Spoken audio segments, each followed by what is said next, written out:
राधे राधे, हरे कृष्णा। कैसे हैं मित्रों आप सब? आशा करती हूँ सभी परम मंगल में होंगे, सुखी होंगे और स्वस्थ होंगे। दोस्तों, आज मैं जिस टॉपिक पे बात करने वाली हूँ वो सबके लिए बहुत इम्पॉर्टेंट है, क्योंकि उस काम को सभी करते हैं। काम को तो करते हैं, लेकिन उस चीज़ के बारे में कुछ लोगों को नहीं पता होता है। और कुछ लोग क्या करते हैं ये आप लोग कमेंट बॉक्स में ज़रूर बताइएगा। और मैं आप लोगों से आज सबसे पहले तो वीडियो को स्टार्ट करने से पहले मैं ये कहना चाहूँगी, अगर वीडियो आपको अच्छी लगे तो चैनल को सब्सक्राइब ज़रूर कीजिए, वीडियो को लाइक शेयर कीजिए और बेल आइकॉन को ज़रूर दबाइए। तो दोस्तों, चलिए आज की वीडियो को हम लोग शुरू करते हैं। तो आज जो टॉपिक है वो है दिए की बाती। दिए की बाती के बारे में आज हम लोग बात करने वाले हैं। तो दोस्तों, आप लोगों के घर में जो भी मेरे सनातन धर्म को मानता है, जो भी अपने देवी देवताओं को, अपने इष्ट को मानता है, तो वो प्रतिदिन घर में जो है पूजा अवश्य करता है। और जब वो पूजा करता है तो वो दीपक अवश्य ही प्रज्वलित करता है। और जब दीपक प्रज्वलित करता है तो दीपक प्रज्वलित करने के बाद जब दीपक बुझ जाता है, यानी जलते चलते जब उसका तेल या उसका घी जो भी आप डालते हैं वो समाप्त हो जाता है, तो उसके बाद जो उसकी बाती बचती है दोस्तों, उसका आप लोग क्या करते हैं?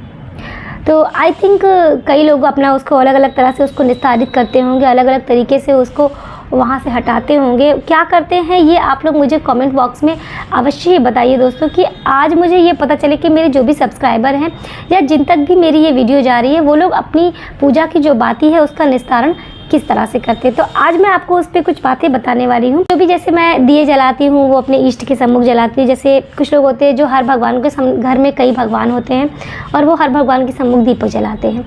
और कुछ लोग होते हैं जो घर के मंदिर में सिर्फ एक ही दीपक जलाते हैं। और जैसे कि मैं इस समय कार्तिक का मास चल रहा है, तो मेरे घर में दीपदान ज़्यादा से ज़्यादा किया जाता है। तो सबसे पहला दीपक को मैं तुलसी जी के पास जलाती हूँ, दूसरा दीपक मैं विष्णु भगवान के पास जलाती हूँ, और 2 दीपक मैं मुख्य द्वार पर जलाती हूँ। इसके अलावा कुछ आकाश दीपदान भी जो कार्तिक माह में की जाती है वह भी मैं करती हूँ। तो टोटली मिलाकर के सुबह से शाम तक मेरे पास 10 से 20 दिए जो होते हैं वो हो जाते हैं, और उसी में से उनकी 10 से 20 बातियाँ भी हो जाती हैं। तो मित्रों, कुछ लोगों का तो ये कहना होगा कि उनकी बाती पूरी ही जल जाती है, जैसे कभी कभी मेरी भी बाती पूरी जल जाती है। तो उसका कारण सिर्फ ये होता है कि जब हम रुई की जो बाती होती है, जब उसको पतली बनाते हैं तो वो पूरी बाती जल जाती है। लेकिन यदि जब हम किसी रुई की बाती को मोटी बनाते हैं तो वो बाती पूरी तरीके से नहीं जलती है। तो आते हैं हम अपने टॉपिक पर, और जो भी बाती बचती है दोस्तों उसका आप लोग क्या करते हैं?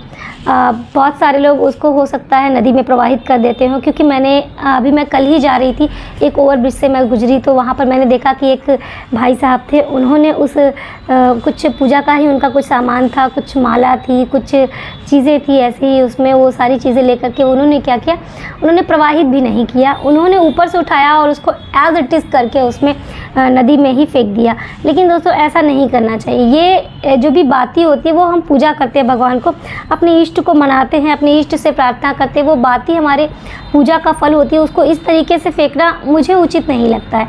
आज मैं आपको बताती हूँ कि उस पूजा की बाती का निस्तारण हम लोग किस तरीके से करेंगे। दोस्तों, एक एग्जाम्पल के तौर पर लीजिए, जब हम किसी तीर्थ स्थल पर जाते हैं और या किसी मंदिर पर जाते हैं या किसी साधु संत के यहाँ जाते हैं, तो उनके द्वारा हमें कोई माला दे दी जाती है। तो हम उस माला का क्या करते हैं, मैक्सिमम लोग उसको क्या करते हैं, 2-3 घंटे उसको गले में डाले रहते हैं।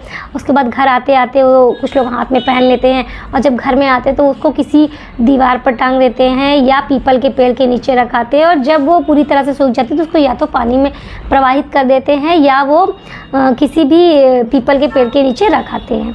दोस्तों, क्या आपको उस माला की महिमा पता है?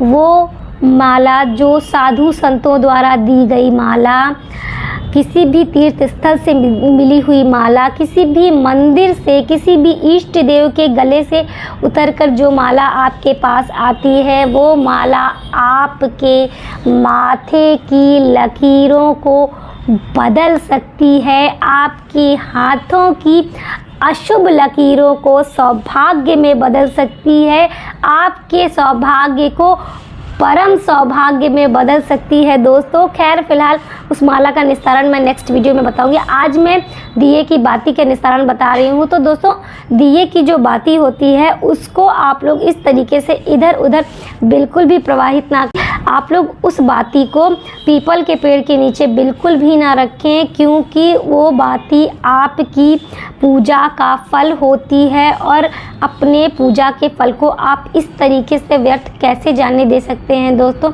अपनी उस बाती का निस्तारण मैं आपको बताती हूँ। आप जब भी पूजा करिए, पूजा के बाद आपकी जो भी बाती बचती है उस बाती को आप एक पॉलीथीन में या एक पैकेट में आप उसको कलेक्ट करते जाइए। और जब भी आपको समय मिले, 6 महीने में, 15 दिन में, 2 महीने में, 4 महीने में, जिस तरीके का भी आपको समय मिले, उसके थ्रू जब आप क्या करिए, जब भी आप कहीं जाने लगे, किसी भी तीर्थ स्थल पे जाइए या किसी नदी के किनारे जाइए, या आपका जो भी खाली प्लॉट है या आपकी कोई दुकान है जो कि खाली है, जहाँ पर अभी ज़मीन नहीं बनी हुई है, जो कि कच्चा है यानी मिट्टी है, तो आपकी दिए की जो बाती है, मैं यहाँ पर सिर्फ दिए की बाती की बात कर, किसी भी अन्य पूजा सामग्री के निस्तारण की बात बिल्कुल भी नहीं करें। मैं उस पूजा की बाती की बात कर रही हूँ।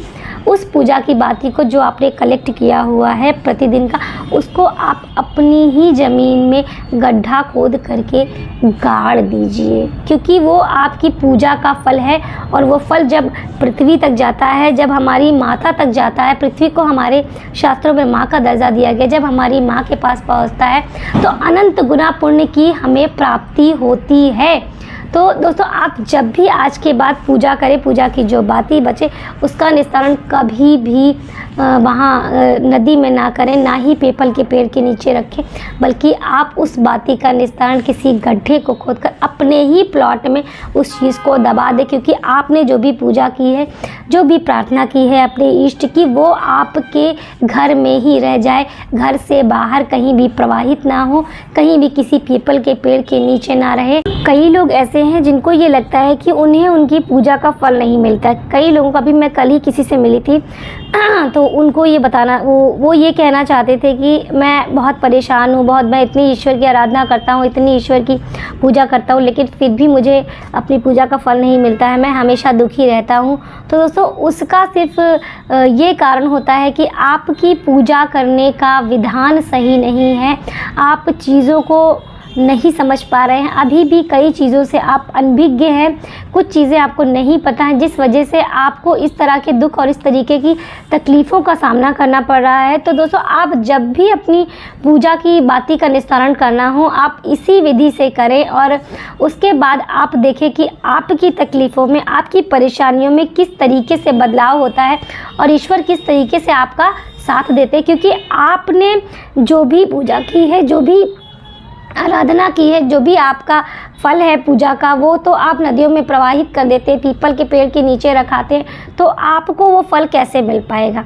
तो दोस्तों, आज की वीडियो में बस इतना ही। वीडियो अगर अच्छी लगी हो तो वीडियो को लाइक, शेयर, सब्सक्राइब बिल्कुल करें और चैनल को सब्सक्राइब करके बेल आइकन प्रेस करना बिल्कुल ना भूलें। तो मिलते हैं ऐसी ही अगली वीडियो में, तब तक के लिए राधे राधे, हरे कृष्णा।